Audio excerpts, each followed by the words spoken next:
ಸ್ನೇಹಿತರೆ ನಮಸ್ತೆ, ನಾನು ನಿಮ್ಮ ಚೇತನ. ಶಾಲೆಯಲ್ಲಿ ಕಳೆದ ಬಾಲ್ಯದ ನೆನಪು ಎಂದಿಗೂ ಶಾಶ್ವತ. ಇದು ನಮ್ಮ ಶಾಲೆ. ಈ ಶಾಲೆಯ ನೆನಪು ಸಾವಿರಾರು. ಮರಗಿಡಗಳಿಗೆ ನೀರು ಹಾಕಿದ ನೆನಪು, ಬೆಳೆಸಿದ ನೆನಪು, ಮರದಡಿಯಲ್ಲೇ ಕೇಳುತ್ತಿದ್ದ ಪಾಠ, ಮಧ್ಯಾಹ್ನದ ಊಟ ಎಲ್ಲರೂ ಹಂಚಿಕೊಂಡು ತಿನ್ನುತ್ತಿದ್ದ ನೆನಪು, ಹೀಗೆ ತುಂಬಾ ನೆನಪಿದೆ. ಶಾಲೆಯ ಕಟ್ಟಡ ಬದಲಾಗಿರ್ಬೋದು, ಆದರೆ ಜಾಗ ಬದಲಾಗಿಲ್ಲ. ನೆನಪುಗಳು ಈಗೂ ಹಾಗೇ ಇವೆ. ಶಾಲೆಯಲ್ಲಿ ಕೂರುತ್ತಿದ್ದ ನೆನಪು, ಹಾಗೆ ಡೆಸ್ಕ್ ಮೇಲೆ ಬರೆಯುತ್ತಿದ್ದಂಥ ನೆನಪು, ಈ ಥರ ಹಲವು ನೆನಪುಗಳು ಈ ಶಾಲೆಯಲ್ಲಿ ಹಾಗೇ ಇವೆ.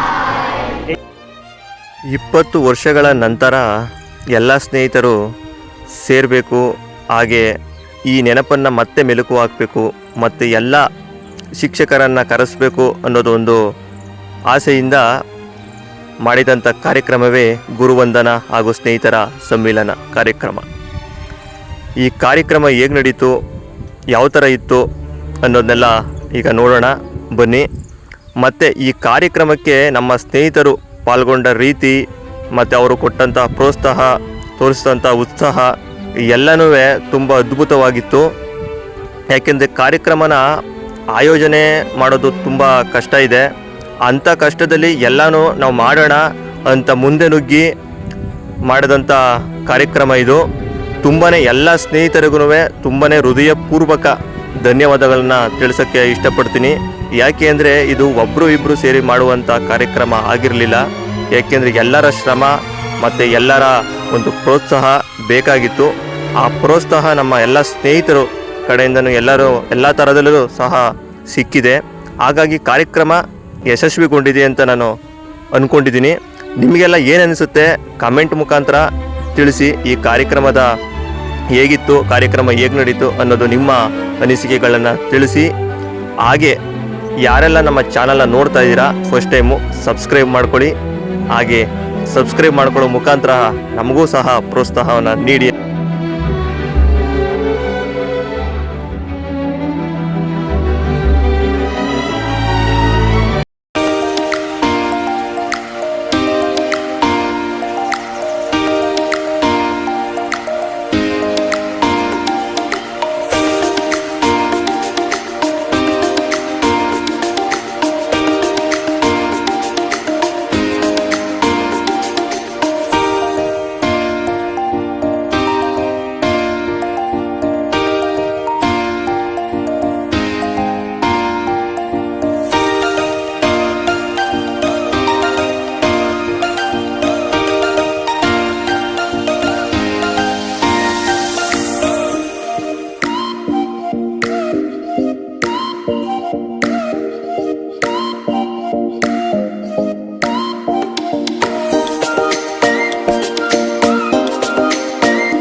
ಪ್ರೀತಿಯ ಸ್ನೇಹ ಸಮ್ಮಿಲನ ಜೊತೆಗೆ ನಮ್ಮ ಪ್ರೀತಿಯ ಗುರುವೃಂದದವರ ಒಂದು ಗುರುವಂದನಾ ಕಾರ್ಯಕ್ರಮಕ್ಕೆ ತಮಗೆಲ್ಲರಿಗೂ ಕೂಡ ಮೊದಲಿಗೆ ನಾನು ಸ್ವಾಗತವನ್ನ ಬರೆಸ್ತಾ ಇದ್ದೀನಿ.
ಈ ಒಂದು ಕಾರ್ಯಕ್ರಮ ತುಂಬ ಅದ್ಭುತವಾಗಿ ಆಯೋಜನೆ ಮಾಡಿರ್ತಕ್ಕಂಥದ್ದು. ನಾನು ಹೆಚ್ಚು ಸಮಯ ತಗೊಳ್ಳೋದಿಲ್ಲ, ಯಾಕೆಂದರೆ ಇವತ್ತು ನಿಮ್ಗಳ ದಿನ.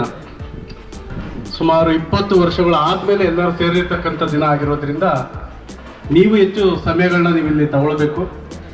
ಸೊ ಅದೇ ರೀತಿಯಾಗಿ ನಾನು ಹೆಚ್ಚು ಖುಷಿಪಟ್ಟು ಹೇಳ್ತಕ್ಕಂಥ ವಿಚಾರ ಏನು ಅಂತಂದರೆ, ನಾನು ಕೂಡ ಇದೇ ಶಾಲೆಯ ವಿದ್ಯಾರ್ಥಿ ಅಂತ.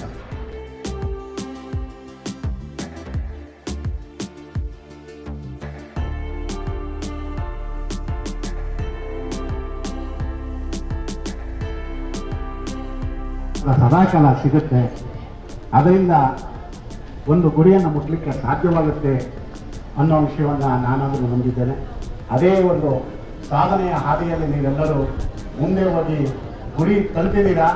ಗುರಿ ಮುಟ್ಟಿರೋ ಒಂದು ಖುಷಿಯಲ್ಲೇ ಇವತ್ತು ದಿನ ನೀವು ನಿಮ್ಮ ಗುರುಗಳನ್ನು ನೆನೆಯುತ್ತಾ ಈ ಗುರು ನಮನದ ಕಾರ್ಯಕ್ರಮವನ್ನು ಆಯೋಜಿಸಿದ್ದೀರಾ ಅಂತ ತಿಳಿದು ನನಗೆ ತುಂಬ ಸಂತೋಷ ಆಗ್ತಾ ಇದೆ.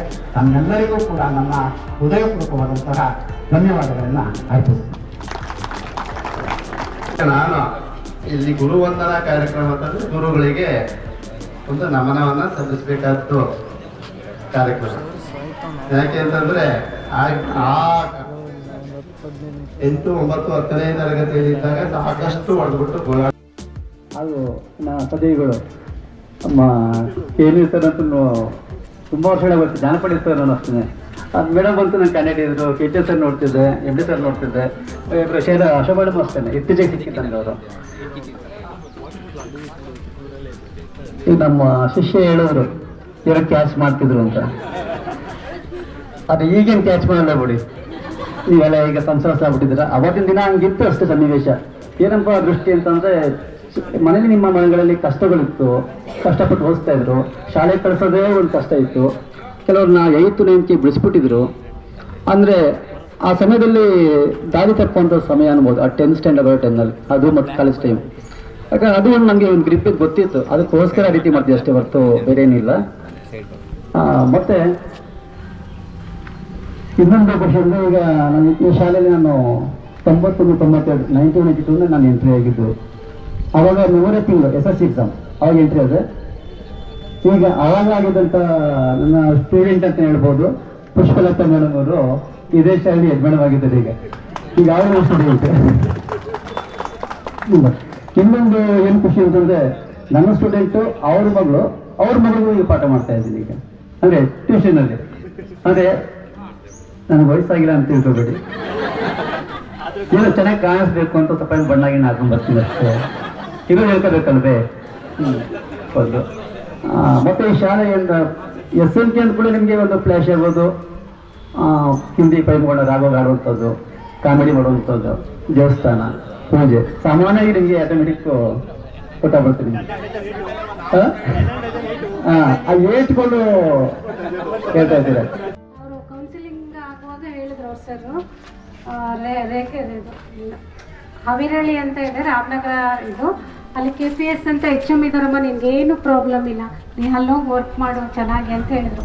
ನನಗಿನ್ನೂ ಫಸ್ಟ್ ಜಾಬ್ ಆಗಿದ್ದು, ನಾನು BCom ಮಾಡ್ತಾ ಇದ್ದೆ, ಈ JOC ಅಂತ ಸೈಡಲ್ಲಿ ಮಾಡ್ಕೊಂಡಿದ್ದೆ, ನನಗೆ ಜಾಬ್ ಆಯಿತು.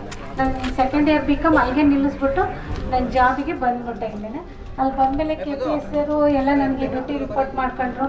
ಮತ್ತು ಅವರು ಆದಮೇಲೆ ಎಲ್ಲ ಸರ್ಗಳು ಅಷ್ಟೇ ನನಗೆ ಒಳ್ಳೆ ಇದು ಮಾಡಿದ್ರು, ಸಹಕಾರ ಕೊಟ್ಟರು. ಮತ್ತು ನೀವು ಅಷ್ಟೇ ವಿದ್ಯಾರ್ಥಿಗಳು, ನಾನು ಹೊಸ್ದಾಗಿ ಬಂದಿದ್ದೀನಿ ಅಂತ ಏನೂ ಇದು ಮಾಡಲಿಲ್ಲ, ನನಗೆಲ್ಲ ಒಳ್ಳೆ ಸಹಕಾರ ಕೊಟ್ಟರು. ನನಗೆ ಈ ಸ್ಕೂಲ್ ಬಿಟ್ಟೋದ್ಮೇಲೆ ಭಾಳ ಬೇಜಾರಾಯಿತು. ಮತ್ತು ನನಗೆ ಅಲ್ಲೋಗಿ ನಮ್ಮ ಕಡೆ ವರ್ಕ್ ಮಾಡೋಕ್ಕೂ ಸ್ವಲ್ಪ ದಿನ ಬೇಜಾರಾಯಿತು. ಮತ್ತು ನನಗೆ ಮೊನ್ನೆ ನಂಜುಂಡ ಅಂತ ಫೋನ್ ಮಾಡಿ ವಿದ್ಯಾರ್ಥಿ ಫೋನ್ ಮಾಡ್ದೆ, ಮಿಸ್ ನಿಂಗೆ ನಾವು ಗುರುವಂದನಾ ಕಾರ್ಯಕ್ರಮ ಇಟ್ಕೊಂಡಿದ್ದೀವಿ, ನೀವು ಬನ್ನಿರಿ ಅಂದಾಗ ನನಗೆ ಭಾಳನೇ ಖುಷಿ ಆಯಿತು. ಮತ್ತು ಇಲ್ಲಿಂದ ಮಕ್ಕಳು ಅಷ್ಟೇ ಎಲ್ಲರೂ ಫೋನ್ ಮಾಡಿ ಹೇಳಿದ್ರು ನನಗೆ, ಅವಾಗಂತೂ ಭಾಳ ಖುಷಿ ಆಯಿತು.